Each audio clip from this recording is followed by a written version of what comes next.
Hello there, ladies and gentlemen. Molchap here. This is game number 4 of Julyzerg versus Goodfriend. There they are. Julyzerg on the left, Goodfriend on the right. It's funny, you know. Look at their faces right now. They're both looking a little stressed. I said, someone pointed out in a comment on the previous video that I said like Goodfriend was looking really strong. I meant in his play, but yeah, he looks a little bit on edge, like in reality. So, but he's ahead right now, and I did not expect this to be the situation. But Goodfriend is ahead 2-1 over Julyzerg, and he basically just has to win one more game. He has to beat Julyzerg one more time in order to advance to the finals.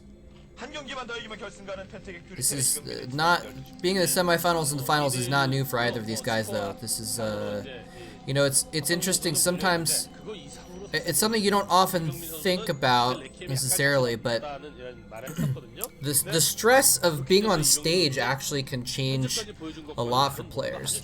You know, there were some players that were really good in practice. They were considered the go-to players for a strong practice partner, but they never really made it super far on stage games. And you know, the stage, not stage fright, but the stage stress stresses people out, and having experience at being on stage is actually a thing, right? Like, it's actually an advantage to have been on stage before, just to have that experience doing that, so you don't experience as much of the emotional stress of it. And that goes for casting too, actually. Like, that's why when people say, I guess people don't ask me that anymore, but people used to say, like, you know, what do I do to get into casting? And it's just like, cast a lot.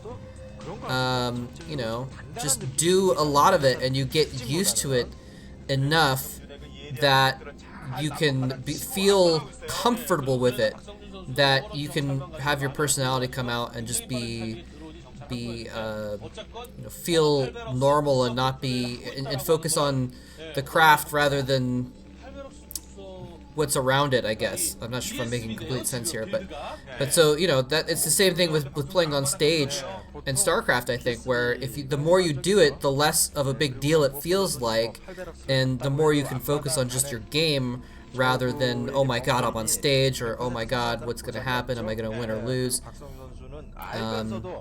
You feel more free to just focus on your game, you know. And some people like nervousness, I'll call it. You know, they feed off the energy of it, and so, you know, that there's that aspect of it for some people. But still, anyway, we do have Goodfriend going for a 2 barracks build again. By the way, he's going look for a second like he might be thinking about putting. Oh, never mind. He's pulling the SCVs. He's trying to end the series right now. 2 barracks. Julyzerg is aware of this build. He saw the 2 barracks with his overlord, and now he is in fear. He sees the SCVs being pulled. He's pulling all of his drones. His life in this tournament is on the line right now, and he's pulling enough drones to show that he's serious about this. There's 5 SCVs that have been pulled.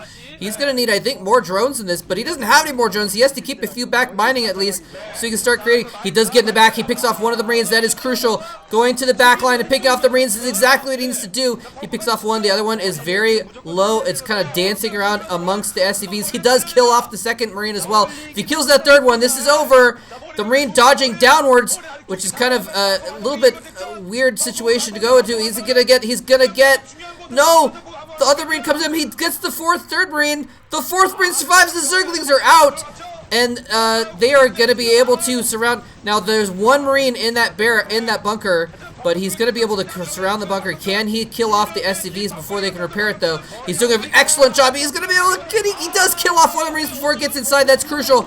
And he's killing off the SCVs. He's doing a beautiful job. Julyzerg handling this perfectly as you can, killing off the SCVs instead of wasting time on attacking the bunker when it's being repaired, and then switching back to the bunker again. He gets the bunker. He gets the final Marine. He is back in action. He has a bit of an advantage now.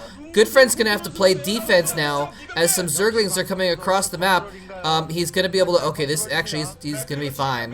He's got an SCV on the ramp and four Marines behind it. I think he's going to be fine against this amount of Zerglings without speed. Now, how many drones does Julyzerg have is the question here. And how many SCVs does Goodfriend have is another question. I'm counting like eight or 9 drones actually. Yes, and I mean it looks like Julyzerg after that, after he finished off that bunker, he started creating more drones, which is, you know, you'd almost expect him to go for more Zerglings. And he did make some more Zerglings. He's going in. He gets past the SCV. He's killing the Zerglings. He's killing the SCV as well. He's in. He doesn't need speed, but he's always gonna pull back. He's gonna pull back. You know, I think he saw or he knew those SCVs were coming to the rescue. He's gonna pull back here. There's actually a lot of Marines that have been built up.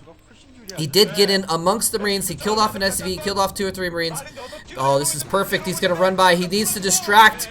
He needs to just pull those Marines back. But I think Goodfriend is not falling for the bait. He's progressing forward. There's only one sunken colony there. Julyzerg droned up instead of making more Zerglings. And that could have been his downfall because now there's more Marines incoming. There's only a second colony in there. It doesn't have a stim or anything. There's no academy. So it's not as big of a threat as you'd imagine. And it looks like Goodfriend is going to fall back. Perhaps he didn't need to. I think he could have just gone in there and attacked, killed off that sunken colony.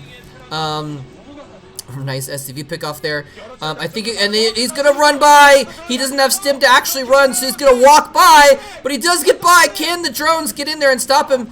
It looks like he's not gonna stop him from getting down the ramp, but it doesn't really matter. There's nothing down the ramp to really protect at this point. That's not in the same as his natural. It's just drones here. The lair is morphing. The lair finishes. He's gonna have to try and build a spire at his natural probably, but now he's just piecemeal building Zerglings. This is not good for Julyzerg. He may have underestimated the counter attack, but the drones fighting in unison, and this is, you know what? This is not Nada. This is Goodfriend.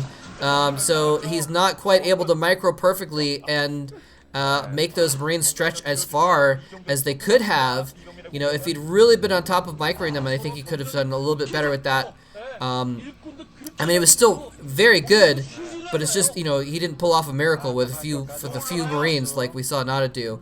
Of course, Nada had a couple medics with him for one of them in stim, so that's a completely different situation. But anyway, the counter attack now. Well, it's not really an attack. It's just kind of pushing out with some Zerglings to see what's going on. Hydralisk Den going down instead of Aspire. Very interesting. I think he's feeling the pressure. I think Julyzerg is like, okay, if I go for Aspire right now, I'm gonna die. I'm gonna be spending, you know, 700 minerals and gas, almost 800 on stuff that's not gonna defend me. I don't have time to do that. I'm gonna have to go for the lurkers instead. Building another sun colony too. It's a smart move. It's interesting that like the way that the geography of this map works out, that you can't really just have a solid line of sunkens. The way he's building them is so that they're in a line from an attack from the left, but it's not really perfect because you can attack from the top, and then the Marines have to fan out to the left because of the geography of that little corner there. But still, it's not the best spot. It's not the most effective sunken line, and small things like that can make a huge difference. Julyzerg has Hydralisk out on the map, ready to morph into lurkers in secret locations when that tech finishes. But Goodfriend he's looking to go for the kill here, ladies and gentlemen. He's still on one base. He's still just been producing Marines. He now has the beautiful 2 medics, 2 firebats combo. Julyzerg, he needs more sunkens. He's got 4, but here's the thing: that lurker tech is almost complete, but the lurkers are not going to be out in time to defend this. Is he going to be able to defend against this, or we're going to see a 3-1 victory in the semifinal? Now, he is setting up for a lurker counterattack. If he can defend this, then his counterattack could be deadly. He's got a 5th sunken. Looks like he's going to make a 6th as well.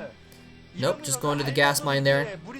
So, I mean, this could be very, very close.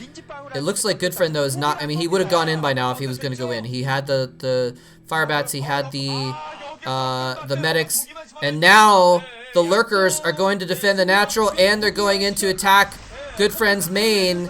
And this could be very bad. Does Goodfriend have a ComStat station? He probably has one scan. He probably has maybe 2 scans at this point.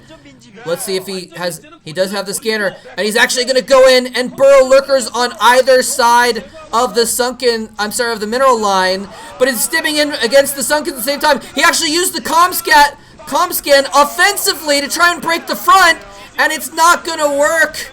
There's too much stuff, and now he doesn't have a scan for his mineral line. He's going to lose all of his SCVs.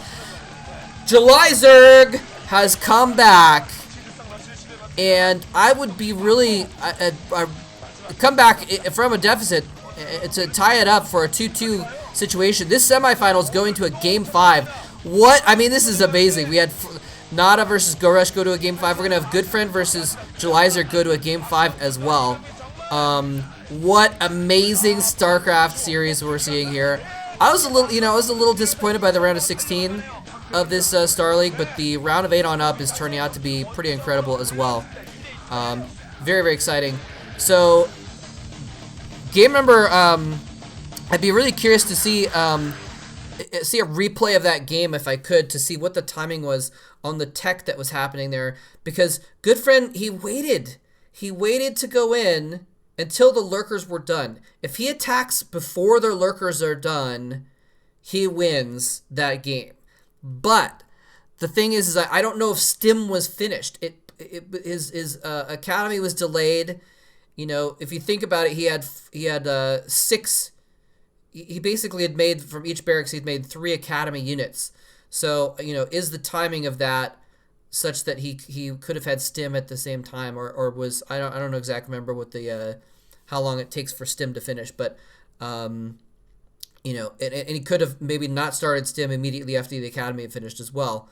That probably wasn't his priority. He was trying to make medics and firebats. So, you know, I think maybe the reason why he didn't go in there was because Stim was not done yet, and he needed to wait for Stim before he could make that attack. And so it's possible that he was just like, okay, well, I gotta wait for Stim, and once he stimmed in there, you know, he didn't really have a choice. He was kind of all in at that point anyway. He had to go for the counterattack because he was going to lose his main regardless.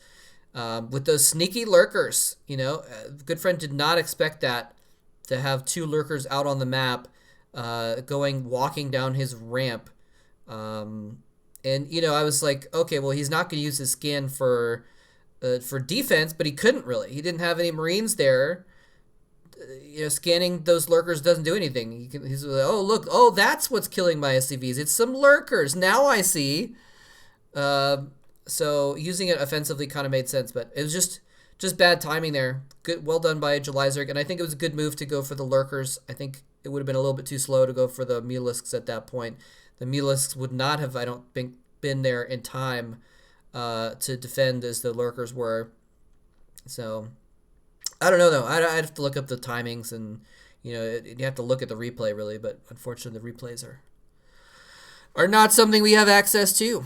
But anyways, hope you guys enjoyed that. Thanks for watching. Time to go on to game number 5.